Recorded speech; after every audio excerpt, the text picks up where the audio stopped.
So I wanted to do a quick video on how the $200 gaming PC handles Oblivion Remastered, and so far it's not doing too bad. I got 1920 by 1080p settings, running at high, with no resolution scaling or frame gen, and for just raw performance, that's not too bad, especially getting up in the overworld. Let's see here. I did try some magic, and it seemed like the magic effects did throttle stuff a little bit. Yeah, you can see it hiccups there. But I think, at high settings, that's not too bad. If we go over to turn on, let's leave it at high and do some upscaling to FSR. Let's do FSR. There we go. Balance. Frame gen's off. Apply those settings. Here, we're getting a little bit smoother. We're, I don't know, getting about 5 FPS on average. We do not get the drops doing magic effects. Ooh, we do get some moving and loading. All right.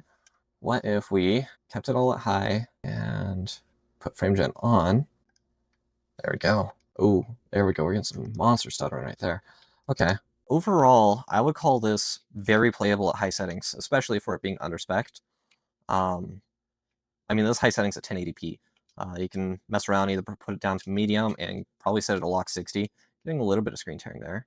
Let's see if we turn off, bring quality level down to medium. So medium settings with FSR off. All right. Ooh, we're still getting some mad drops as we load in. Why are we dropping so low? We're going to leave this up at, oh, we locked up a little bit. Let's see. Is it Windows? No. There we go. Switched over to high. And let's go for high settings with FSR performance. Frame gen on. We'll leave that going. Apply those changes. Taking a second to implement. All right.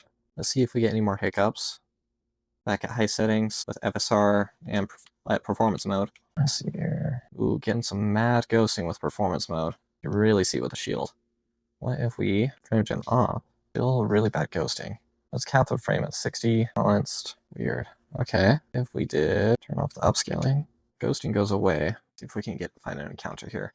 Right now, I mean, we're still floating above 33 FPS. Do get some really bad drops loading in new areas. I think that's because I have this loaded onto a very slow hard drive. All right, let's see how we interact with this wolf. Oh, another lockup. Okay.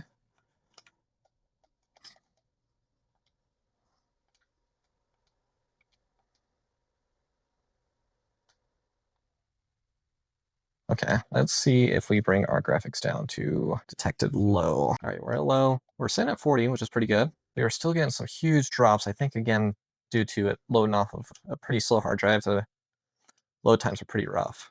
Let's see. Anything in here? No. I think a lot of the performance comes down to hard drive. Let's see this bandit. Actual combat encounters aren't too bad. See where I saw another guy. There you are. And I bet you going into this cave is going to shoot up our frame rate. Oh yeah, we're sitting very healthy 60 FPS inside the cave here. Oops. All right, let's see. Yeah, interior environments definitely run super smooth at 60 FPS.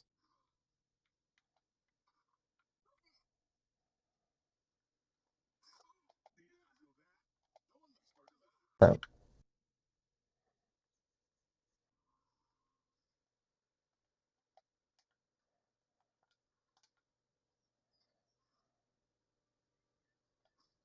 let's see here. Running at low settings at 1080p, 60 hertz, no upscaling or frame gen. If you don't count my old parts invested, this isn't too bad of an experience for 150 bucks for a brand new game. Of course, I'm having a lot of frame drops. I think a lot of that is due to the slow hard drive that when I'm loading in new areas, you're pretty much at a locked 60 as soon as you're in the interior scenes. All right, so I have the older RX 550 installed on the bottom slot. It's a only by 4x, or actually it's only 8x. It uses only half of the PCIe lanes, and that should match up with the amount of PCIe lanes on the bottom slot. So that should be all right in terms of second card bottleneck issues. And then I have the WX51 or 5500 installed on the top slot. And I'm going to see if I can get lossless scaling to work to pull video out of the RX 550 and have that render frames with lossless scaling AI upscaling, and then have the actual game running off of the W5100. So let me get that set up real quick. So what I ended up having to do is I had to boot the machine with video coming out of the W5500 to make it register as GPU1 and the driver software. And then I grabbed a second monitor to pull video out of the Radeon RX 550 and hopefully, well, let's see here. Let me show you. As you can see right here, GPU1 is showing up as the workstation card, and then GPU2 is showing up as the RX 550. So in theory, if I pull up lossless scaling and put on GPU and display, I can make sure the output display is rendering off of the workstation card and then outputting to the 550. I tried doing it with just the one display, but lossless scaling couldn't recognize that would only recognize one card at a time. So with video coming out of both of them, I should hopefully be able to pull up a game, pull up Oblivion, and just have to set up the game, I think, on this monitor physically, but it should scale rendering off of the card that's hooked up to this monitor. I do still get that warning for the 6-core, excuse me, I still get the warning for the underpowered CPU, but we'll see how it does. Oh, let's see here. Once we get loaded in here, I'll put it in windowed mode and shoot it over to this monitor. But, all right, so what I'm gonna do is put the display, we are chugging, getting through the settings. I see here we're hitting the rev limiter on the CPU here at 100. This might be very stressful on the CPU trying to juggle the two cards, but we'll see. Oblivion is still frozen, but all right, CPU usage is coming down. Oh, there we go. Okay, game caught up. Let's go select the second monitor here, and let's go. We want window portal is perfect. So desync. We're gonna just turn off any of these. Let's turn off all of this. Okay. We don't have any frame gen running in the game. We'll set up our lossless scaling settings here. So we want adaptive with a 90. All right, so for our settings here, I think I want to overshoot our 60 FPS cap. I'm hoping that helps with 1% lows, and also with the target being 90, we can shoot for a 45 FPS average and go for 2x scaling here. Let's see here. New adaptive scale. All right, so we're gonna hit scale, look over on the game, seeing if we can still get video. Okay, we still got video.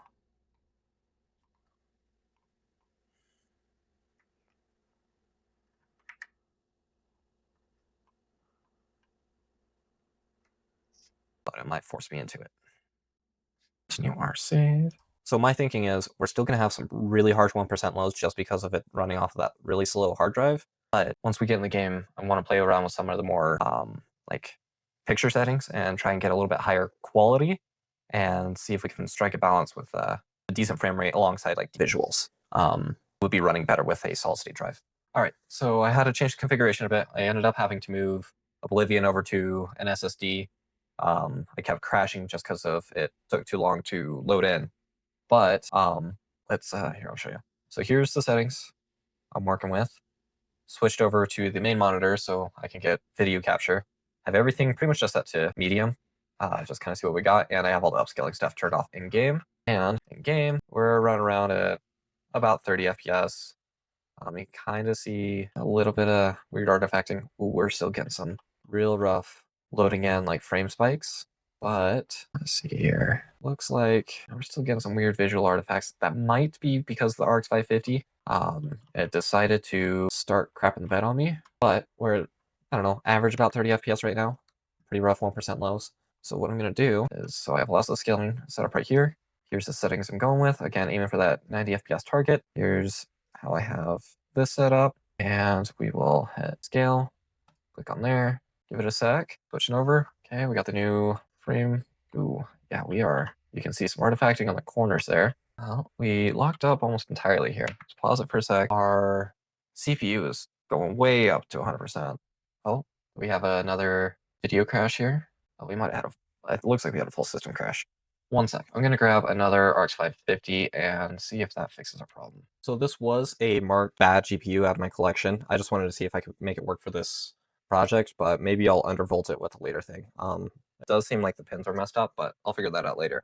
But I got a new RX 550 in there, and all the configurations are figured out now, and we're actually sitting at a pretty locked 30, which we are still getting those really bad 1% lows, kind of loading in more areas. I am only on a SATA SSD, so who's to say? Am going to bring the target frame rate to 65, just a hair over the refresh rate on this monitor, just so I don't get like crazy like artifacting and warping. But I'm gonna set this up over here, hit scale, back in, give it a sec. Oh, it's a lot smoother. Okay, so we are still getting a little bit of warping. And I think that's just because we are getting 6 FPS. Yeah, I think it's just because we don't have enough frame data. Let's see if we can mess with some settings here. Let's go full screen and go down to 720. Apply those changes. It's a little bit better. You can see in the top corner here. Kind of hard to see with my other overlay, but we're getting about 40 FPS, and we're hitting that 65 target. I can't tell if the reflections over here are in-game or because of the scaling. I think it's in-game because it seems to stay static. Yeah, it seems to be static. I think let's scroll down, make sure I don't have any like double aliasing. We're on 720p, matching the refresh rate. Try bringing the settings down to low. Ooh, that is rough. Okay, is a blurry mess. Laggy blurry mess at that. Is game locked up? There we go. Oh, it's my cursor. Cursor's offset. Okay, that frame gen is rough. Okay, well, let's bring it back up to 1080p and go back over to borderless and see if in-game res is going to be better than this multi-card low spec setup I'm working on. This might be something that you run would be better for games that already run pretty good on your setup and like aim for a higher refresh rate monitor. But let's see, apply those changes. 1080p already looks a little bit better and is still pretty smooth. I think that might have just been a weird like not enough frame data thing. Still getting huge lag spikes, but I mean it feels pretty smooth. See, that's another big lag spike there. I wonder, I'm gonna hit here. Let's unscale it and come back over here and get the upscaling. Let's do FSR balanced and frame gen on. And let's see what we get now. Those changes. Okay. Still getting really nasty 1% lows, but I'm not sure. It could also be the very underpowered CPU for this, trying to load in all the extra data, because between all the high poly models and the textures, it's probably a lot of load for the CPU to move around. I do have an i5 6500, which is the next CPU up, but has a lot faster clock speeds. I might be able to test that and see that helps out with 1% lows a lot more. Because other than that, like with the in-game built, or in the built-in in-game frame gen, you still get some weird ghosting, but it's not too bad. I think we're still at a very steep CPU bottleneck, and that would help out with this frame gen stuff. So far, the multi-GPU setup has not really been worth it. Let me try a different game that I know runs better on this setup, and maybe it would be more of an option going for like a high refresh rate monitor rather than trying to get up to speed on a game that doesn't run as great on your system, because this has a lot of ghosting and would kind of break the vibe of getting immersed. Pulling up Halo multiplayer here, let me get the settings here. So I was messing around with a little bit, running off the W5500. I do have the resolution scale tuned down, but everything else is at high settings. As for the lossless scaling running, I just have it set to a target of 65 FPS, and I'm hoping that, we could at least get it to do something by just trying to keep a decent, more consistent frame rate. So I still have it on adaptive with like I said, with a target of 65. We're just going to hop in a firefight match just because those seem to be pretty, there's a lot going on, so I'll kind of push it to the edge. But honestly, I think the bottleneck of the setup is not so much the graphics as it is the CPU, and causing us some really bad 1% lows. I think I'm going to have to call this experiment a failure and have to come back to it with a little bit more higher spec processor. Maybe I'll grab that i7 6500T or 6700T and take advantage of its low TDP. All right, so getting into the match here. We're still getting a little bit of stutters, but I mean, it's super playable. But this game, if you had it set to medium, still it's 1080p, native 1080p, it would be a great, just way more stable way to play this game. I don't think this multi-card setup is worth it. At least this multi-card setup isn't worth it I don't think this multi-card setup is worth it unless you have a high refresh rate monitor and you're just trying to get a better experience out of games that already run at 60 frames per second off of the main card. But it was a fun experiment anyways, and I wanted to see if I could get any use out of the older graphics card I already threw in. As you can see, with those really bad 1% lows, the frame scaling just totally warps the image. I mean, the game is still pretty stable. As you can see in the top left there, the CPU is just totally capped out at the 2.7 megahertz. I think it's just straight up too slow for gaming. Maybe later I'll throw in that 6500T that has a little higher clock speed and see if that helps, but honestly, I think it's more of just a core count issue than it is clock speed issue. Loading into new areas and stuff, definitely getting bad drops. Definitely made a poor decision with the CPU. Overall, scaling, super cool tool. I just don't think this is quite the application that it's suited for, at least with this current configuration. I'll see if I can get my hands on a better CPU and maybe revisit this in the future. But in the meantime, thank you for watching. I'll see you guys in the next one.